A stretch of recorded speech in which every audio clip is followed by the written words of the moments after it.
For decades now, cartoons have helped mold our young minds and how we see the world at large. Being a kid also involves some development both mentally and physically, and when you watch a lot of cartoons, you tend to get a few crushes along the way. Now, there's nothing wrong with that. It's completely normal. In fact, we all have one. So today, we'll be looking at some of the more popular crushes in cartoon history. One of the original sexy cartoon ladies, this curvy girl stepped onto the scene in the movie Who Framed Roger Rabbit and became a lot of guys and girls' first cartoon crush back in the 80s. Not only is Jessica Rabbit drop-dead gorgeous, but she has become an icon in her own right in nerd culture. She was initially inspired by Tex Avery's Red Riding Hood cartoon, and her design is based on a variety of Hollywood starlets. Drop-dead gorgeous and a talented singer, Jessica also has a soft spot for her husband, Roger Rabbit. Yeah, talk about odd pairs. Well, he sure is one lucky rabbit. Even though she's from a film over 40 years old, Jessica Rabbit is still very relevant to a lot of cartoon fans, and still manages to be at the top of our list for cartoons we had a crush on. She's not bad, she's just drawn that way. Good news, everybody! We included not just one, but two ladies from Futurama, the best show from the 31st century. Amy Wong is an engineering intern at Planet Express pursuing her PhD. She's known as kind of a ditz, but still she's a wild, young, and outgoing party girl. Our first introduction to Amy is in episode 2 when the professor tells Fry he keeps her around because they have the same blood type. Blood and organ harvesting aside, Amy develops into a great character during the show's run, marrying Kif and helping out the crew and looking cute doing it. When she's not falling flat on her face, Amy's out having a good time at clubs and bars. Matt Groening wanted to explore the idea of slapstick comedy on a female character, which is why she's seen as a klutz. Even so, she's taken our hearts throughout the show's run. If Amy is the cute one, then Lila is the tough and in-charge one. Lila is the captain of the Planet Express crew, and the one-eyed heroine who frequently saves her friends from certain doom. There's just something about her in-charge attitude that was oddly alluring to a lot of young Futurama viewers. At first, she was an alien, what with the one eye and all, but it was later revealed she was a mutant this whole time. What a twist! Despite being part of the mutant race, Lila managed to kick major butt and be the 31st century's Wonder Woman, and with just as many fans. Perhaps it was more than just her good looks and her powerful moves that struck out hearts. Maybe it was the fact that she was the more down-to-earth character in a show that was literally out of this world. Voted the hottest cartoon goth girl, Raven is perhaps the favorite out of all the Teen Titan girls. She's dark, brooding, and powerful, the whole trifecta. Not to mention she has thighs that could warm up an igloo. This has been no secret to anyone watching the old Teen Titans. In fact, it's a running joke in the new Teen Titans Go, when Raven discards her robe in order to become Lady Legacy and grace us with those smooth and curvy legs. Honestly, it is one of the few good things Teen Titans Go has kept from the original show, leaving Raven in a nice slimming leotard for the world to see her gorgeous full legs. Out of all the cartoon goth girls we've seen over the years, Raven still manages to beat them all out. Of course, Raven isn't the only Teen Titan that's high up on people's lists. You didn't think we'd forget Starfire, did ya? The second most popular Titan of the Teen Titans. Where Raven is dark and brooding, Starfire's all sunshine and rainbows, and people might prefer her more bubbly personality to Raven's goth girl motif. Still, while people fawned over Raven's thighs and leotard, fans of Starfire loved her tube top and miniskirt combo, though to her credit, the Starfire from the comic books wore a lot less. People really went for the cute and innocent trope with Starfire, and it was part of her overall appeal. While canonically she's in love with Robin, fans of the show would often ship Starfire and Raven, so much so that it's one of the most popular ships on the internet, and that's saying something. Whether you ship Starfire and Raven or choose to go with the canon, a lot of people consider Starfire to be their fave.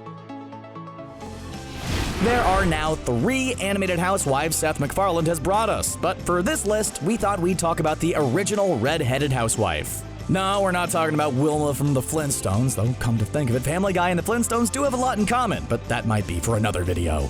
Lois Griffin might seem like an ordinary housewife, dealing with a big oaf like Peter, but she has a bit of a wild side that's kinda sexy. It makes sense for the rich girl to be kinda bad. In her past exploits, she starred in an adult film, become a model, and has had a rather promiscuous past. Some people might not like her voice, while others find it just as attractive as the rest of her, but Lois was the first of the hot McFarland housewives, and you'd be hard-pressed to find fans who dislike her completely.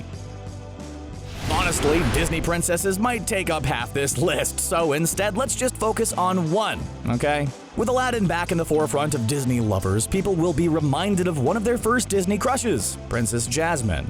There are a lot of cute Disney princesses. In fact, most people would say all of them are cute in some way, but Jasmine was special in a lot of ways. Her light blue harem outfit certainly was a nice touch. Sure, all Ariel wore was basically just a shell bra, but Jasmine left a little more to the imagination. If you liked her normal outfit in the third act, she has a slave outfit that's on par with Leia's outfit from Star Wars. The new remake is, well, it's not incredible, but people are just reminded once again of the better 1992 version. Better genie, better music, and honestly, better Jasmine. In the same vein as the Disney princesses, all the Disney princes would take up the remainder of this list. Just like the princesses who were all young, wide-eyed, cute girls, the princes were broad-shouldered, smooth-chested men who made the ladies swoon, and some of the guys jealous, or also swoon. For simplicity's sake, let's take just one of the princes, Prince Erik from The Little Mermaid. Prince Erik is the man Ariel risked her entire kingdom and life to get with, and looking at those eyes, can you blame her? We can't. We won't. Those gorgeous eyes. The way he smiles. Yeah, we get the appeal. It's fair to mention that while the princesses have some unique designs and personalities, the men in Disney movies were just different variations of manly hotness. Well, all for one, who might break the mold a bit, but we'll talk about him later. Speaking of manly hot, we went from cute boys to straight-up studs with Heman and the Masters of the Universe. In the 80s, cartoons were a lot of things. They were cheap, stiff, and made to sell toys, but on top of all of that, the characters were all drawn from the same model guys and girls alike. This was because they had to look like the action figures, which were again made into models. This is where He-Man comes in, because while he may look like all the other studs during that time period, none of them went into battle wearing just a loincloth. Talk about confidence and manliness. Every Saturday morning, kids were treated to 22 minutes of half-naked man, wielding a sword and shouting, "I have the power!" Don't be surprised if the boys watching start to develop some feelings. It's perfectly natural, so you shouldn't be surprised. As a kid in the mid-90s, you were given only a few anime options, unlike today with streaming services. There was Yu-Gi-Oh!, Sailor Moon, Dragon Ball Z, and of course, Pokemon. Yeah, there were a few others like Digimon, but they weren't as popular. In the original Pokemon anime, Misty was a feisty redhead, and a lot of people's first anime crush. With her short red hair and short shorts, she was a treat to behold in the anime. The moments she had with Ash were very special, and while they came close, the two never really hit it off. But some people still ship the heck out of them. Even outside the shipping, fans of the anime love her look, her outfits in the games, and in the different seasons of the anime. Even today, after 20 years of Pokemon, Misty is still a fan favorite, as she reappears in the different regions Ash visits.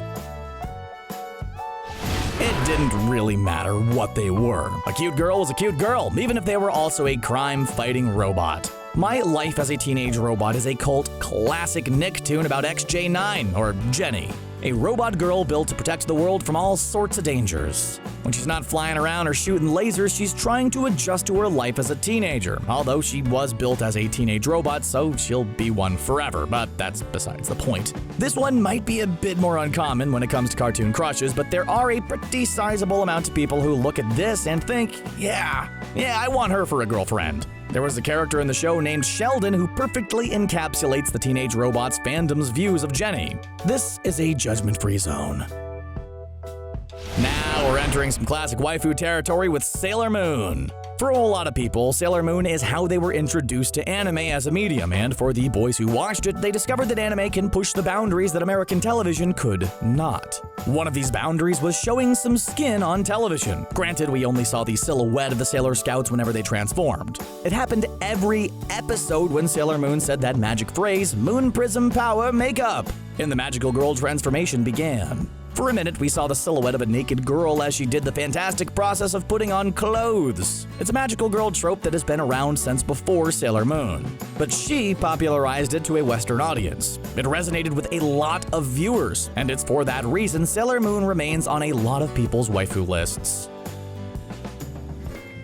A pretty common trope in media is to have the very attractive secretary who's just there for her looks. But Powerpuff Girls flipped that trope on its head when they introduced Miss Cerebellum. She was the mayor's assistant, and as to be expected, she was a tall, curvy woman with a sexy voice to boot. However, she was much more than a body. She was the competent woman behind the incompetent man. She was a guided hand for the Powerpuff Girls when they needed advice or were in trouble. She was a very positive role model as well as an attractive woman. Sure, we never saw her face, but that was part of the running joke. She was more than just a hot body. She had a hot brain as well. I mean, her name is Cerebellum, like, cerebellum, the brain bit. Look, it took us until adulthood to get that joke, so just cut us some slack. Shego from Kim Possible is often a top spot on a lot of people's lists of cartoon crushes. What does Shego bring to the table? Well, the better question is, what doesn't she bring to the table? Sexy, dangerous, and evil, it's a triple threat that can earn a character like her a lot of points with fans. She's the dame with an ice cold smile, and she doesn't reciprocate the feelings that you have for her and never will.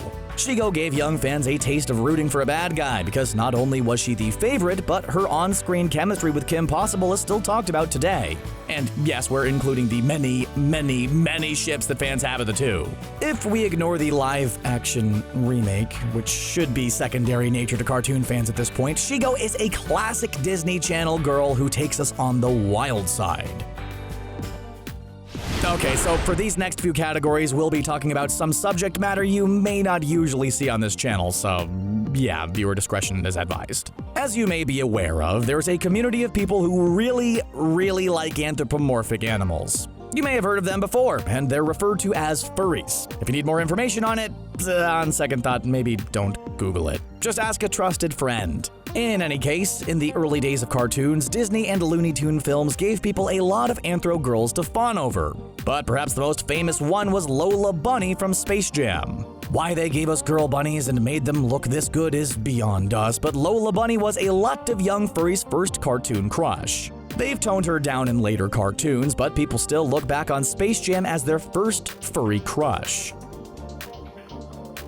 So for Lola, we can understand. She was a full-formed bunny of equal height to the rest of the cast, but some people really wanted a crush that could fit in the palm of their hand. Gadget was the genius inventor mouse from Chip 'n Dale Rescue Rangers. She was responsible for all the wacky inventions the group had, and to be honest, was as cute as a button. People really responded well to her design and her can-do attitude. Still, there was something about her design that captivated a lot of young cartoon fans. It was as much of a sexy factor like Lola Bunny, but it was just a general cuteness factor early Disney designs had. I mean, every character looked cute back then. Today, Gadget isn't talked about quite as much, but every now and then you'll still find people fondly remembering her role in the Rescue Rangers. What can we say? Small things are cute. The Smurfs have had a checkered past when it comes to modern adaptations, but back in the 80s, they were a beloved cartoon based on a Belgian comic. Smurfette was unique in a few different ways. Aside from being the only female Smurf, she was created by Gargamel to destroy the Smurfs. Lore and backstory aside, she was the embodiment of innocence and cuteness that had a lot of people naming her as a favorite of theirs. She had long blonde hair and a pretty little white dress that made her stand out from the rest of the Smurfs with white pants and no hair that we know of. Naturally, with her being the only girl in the village, everybody wants to be with Smurfette, which leads to some pretty heated insinuations that really brings into question how Smurfs populate. The debate rages on. While Sailor Moon was the girl every boy had a crush on, do you know who every anime-watching girl wanted? That's right, Tuxedo Mask! Mr. Tall, dark, and handsome. Every girl wanted some of that mysterious masked man, and for good reason. He was suave, handsome, and rather dashing. A man of mystery, Tuxedo Mask appears just when you need him, and vanishes just as quickly as he came. Oftentimes not really accomplishing anything of great value, but nevertheless looking cool while he did it. And makes you think, if only he would sweep me off of my feet. But it's just as likely as any given guy getting with any of the Sailor Scouts. Sorry ladies, the man behind the mask only has time to be tied down to one woman, and that lady is Sailor Moon. But we can all dream, can't we? I mean, these are anime characters. That's what self-insert fanfiction is for.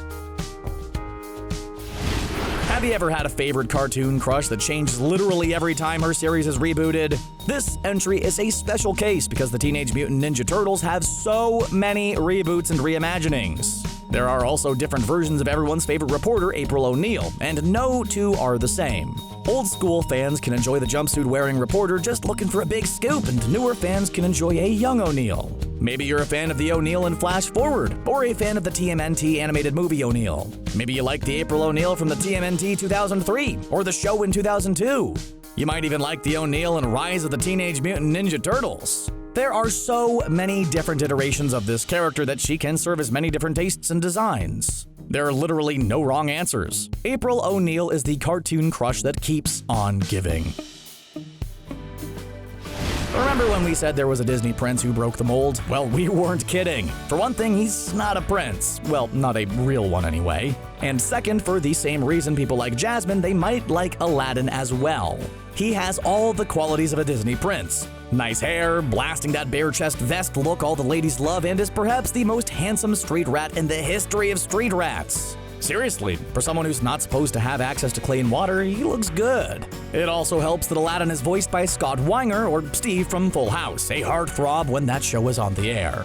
Now, to compare 1992 Aladdin and the new Aladdin would be unfair because one's a cartoon while one is live action. But like Princess Jasmine, we're sure more people will have fonder memories of the original Aladdin 20 years down the line.